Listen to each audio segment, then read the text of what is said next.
What up, traders? Hope you guys are all doing well out there. Took a couple trades today. We're gonna break them down right now. What time is it? It's like 5:30. But took a trade on Disney, Facebook, and crude oil. Crude oil was the winner, the standout trade of the day. So we'll get into that one last, right? Save the best for last. But first off, we're looking at Facebook already. I had these levels coming into the open.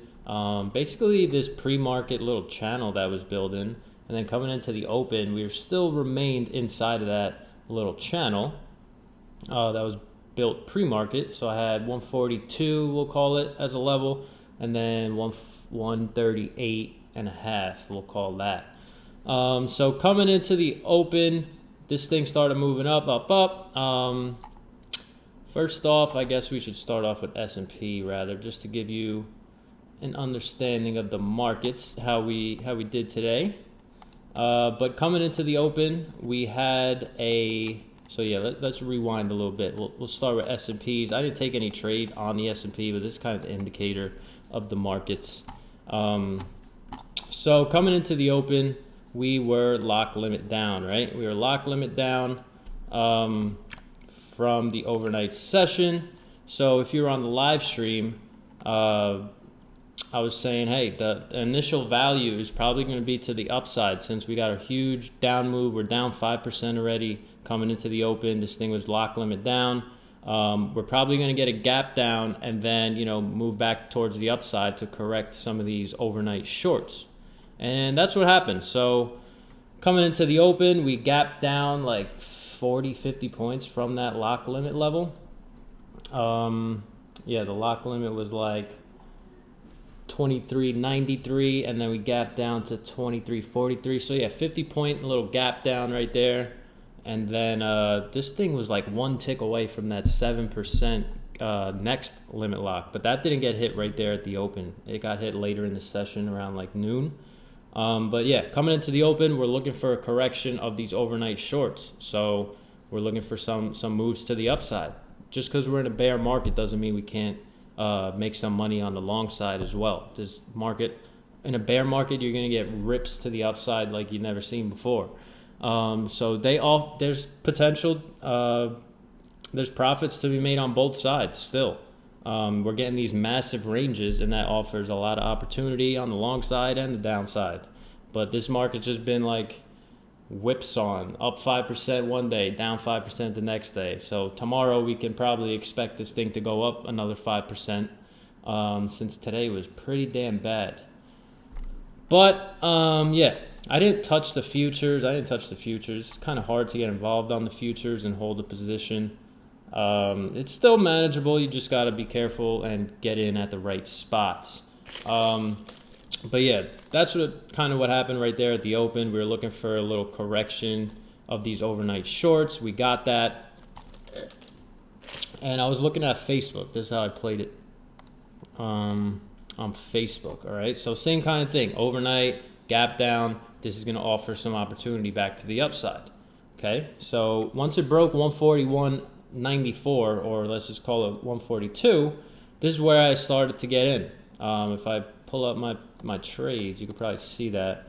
Yeah, where did I buy in? 141.70. So I was actually, once it broke right here, that's when I initially got in, right? So it actually busted through. I was actually in before it broke through, so I was anticipating that breakout. And yeah, probably jumped in a little too early, but I was pretty confident in the position, so I held it out. And then once it broke out above 141.94, we had a little retest, held this level like 141. So I was comfortable holding out with a target at like 145. Then once it hit 145, you could see I started to scale out. I only took a small 100 share position, but yeah, it got the job done today. So yeah, once it broke out, then it started to really move, and started scaling out once it hit that 145 target, and then it started to come back down a little bit more. So that's where I flattened out this position right here. And then, as we could see, the rest of the day kind of chopped around. Then coming into the last hour, we got a little bit of a rally. So tomorrow we could probably expect a little gap up. I didn't hold any of these. Went flat over here, as you saw. And then also I took a trade on Disney. Disney, Mickey Mouse. So Disney, same kind of thing. Gap down, initial move. We were thinking it was going to go to the upside. So let's see where I got in on this one. This one I lost money on. I lost money on this trade. So manage my risk correctly. Look where I got stopped out, right below that low of the day. So coming into the open, again, I might have gotten in a bit too early here, but I was confident that this would break this channel and move to the upside. I had my stop loss right below the low of the day, so I was fine with what I had risked on the table. But this thing really didn't move all day, so that one got cut out. But I was just looking for the same exact move. Look, I was trading this yesterday and same shit. Didn't really move yesterday at all either. But yeah, Disney giving me some problems this week. Probably gonna cancel my Disney Plus. Just kidding. But yeah, I was long right at the open, 87.40s. And then it was in profit for a little bit. I didn't scale any out. I was looking for a bigger move up to like 95, potentially 100. That could still happen if we do gap up tonight. So I did actually buy some 95 calls to hold out until Friday. So I got those at like 90 cents before the close. See where those go by Friday. But yeah, I put on what I was willing to risk. So there's like $500 risked on that trade. See where that goes until Friday. But yeah, I lost a little bit, about 14 cents. Oh no, actually that's $1. So like $1.14 per share I lost here. That was about like $113 loss, if you could see that right there. But yeah, managed my risk pretty well on this one, as you know, I would have been taking a lot more heat if I didn't use a stop loss right there. You read this shirt? That's why we use stop losses. I would have been in the red a lot more than $100 if I didn't use that stop there. It did end up coming back, so I did end up buying those calls to put a little bit of exposure on Disney coming into the rest of the week. So yeah, we'll see how those go till Friday. Keep you posted on that. And then the winner of the day. So the winner of the day was on, you guessed it, crude oil. So crude oil, just massive sell-offs. And yeah, coming into the open, same kind of thing. So let's take a look at the market profile chart real quick. Only took a small position, one lot.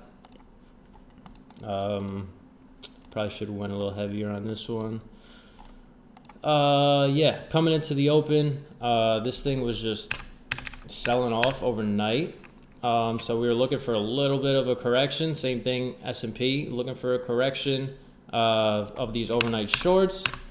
And we didn't really get much of a correction. This thing opened up, went down, straight down at 9 a.m. So it didn't even offer a correction to the upside. When you don't get a correction of the overnight move, then you kind of just got to go with it, because that's signaling that those overnights are actually, you know, pretty damn strong. So you kind of got to go with it sometimes. You just got to be able to judge that stuff coming into the open. You learn as you grow, learn with the experience. But coming into the open, I let it do its thing for like the first 30 minutes, because we didn't get that correction. I didn't want to hop in a short right away, so I let it, you know, bounce around, set a range, and it actually did that. It was actually being pretty nice this morning, crude oil. But yeah, we got a little range. So we opened up around 24.93 or 24.92, right there at that blue A. That's where the price opened up at. So we opened up 24.92, sold off to like 24.20s, And then that set that morning range, that first 30-minute range. That's all I needed right there. So now I just have to wait for it to break this range, because as we can see, it did a little chopping, right? It did a little chopping for like the first hour, and then it wasn't up until D period, around 10:30, where the crude oil news, the inventory report came out. And that report was actually bullish, like there was less supply. So the number was actually lower.